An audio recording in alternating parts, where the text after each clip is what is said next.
Hey guys, spare tires. Big issue nowadays because a lot of people don't know that their car may not come with one. In fact, car manufacturers are getting rid of these spare tires. They're saving weight, they're saving money, and most importantly, they're saving space because these puppies are huge and they're heavy. And let's face it, not a lot of people nowadays know how to change a spare tire. It's not as easy as just popping a few lug nuts off, putting another one on. They're bulky, they're dirty, and you've got to make sure you chock your wheels. You've got to have extra supports. It doesn't rock off and come down onto your brake rotors. So there is some skill in changing a tire. But even if you call for someone and say, hey, Mr. AAA, whatever, can you come change my tire? You've got to make sure you have a tire ready and for it to change into. If you don't have one, the guy's going to say, sorry, you don't need AAA, you need a tow vehicle. And that's going to cause you more problems. And if you're in the middle of nowhere, like if you're going up into the mountains, particularly if you've got snow, you're going to have a big problem. So there are three things manufacturers are doing nowadays in order to get over this lack of a spare tire. First, they're giving some cars a repair kit. They're shoving that inside. You know, you're seeing the green sludge, or you're seeing a little thing you got to poke in, which has some hemp or something with some glue that you can put into the hole, if you can find it. I don't know how you can really do that, but don't forget, once you put that in, then you've got to be able to pump your tire back up to pressure after it's set. That's not easy. That's easier said than done to repair a tire out in the field. You got to find where the problem is. You got to take it out. It's not that easy. You need to have a bit of know-how to handle a repair kit. Second, some manufacturers are putting in half-size donuts, which again, limited speed kind of tires. And if you've got towing something, or if you're in the middle of nowhere, again, you still got to change the wheel. But a donut is a good option, but not all companies are doing that. Why? Because they're trying to get rid of that extra space and weight, and all the tools they got to provide as well. And the third option companies are doing is using what they call run flat tires, which is what was on this BMW X3 series. Now, run flat tires are very expensive, and of course, they're very heavy, and they give you a very hard ride.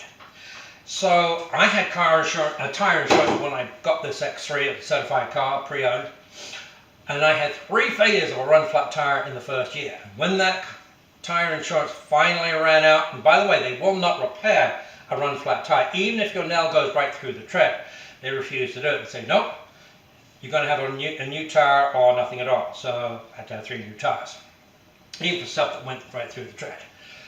So when that insurance ran out, what I did is I converted to regular tires, and I've got 3. It's a much smoother, much softer ride.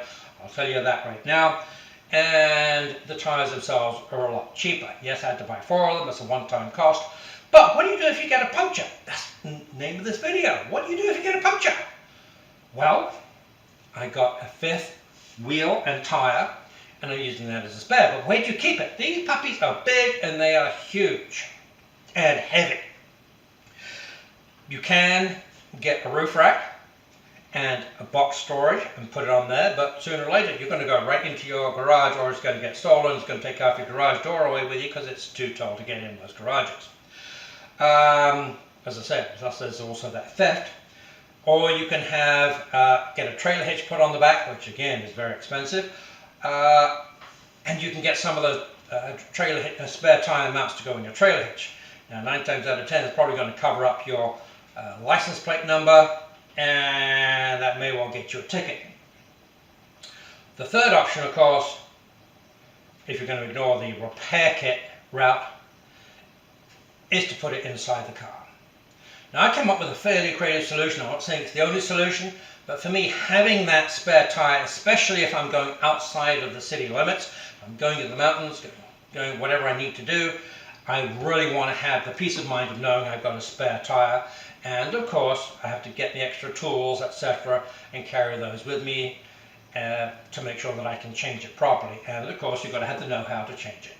So, let me show you what I did. If you got better ideas on how to carry a big wheel and heavy wheel and tire in your car where it doesn't have one, then do let me know in the comment section. But most importantly, know if your car has a spare tire or not, and decide what you're going to do if you have a puncture and you don't have a spare tire? Can you use the repair kit?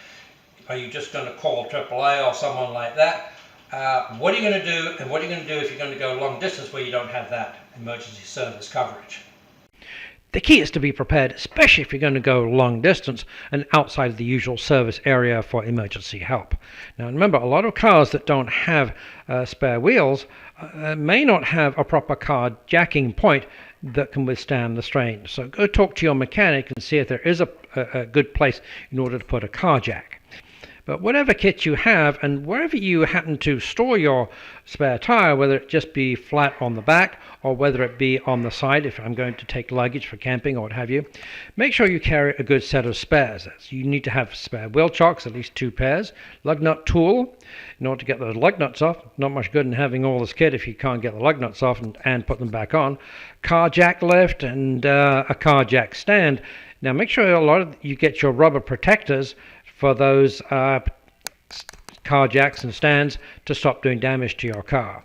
You'll need to have flashlights, cloths, gloves, and anything else you think you may need. But most importantly, knowledge is the thing that you need in order to help yourself get out of an emergency situation should you find yourself in one without the possibility of third-party help.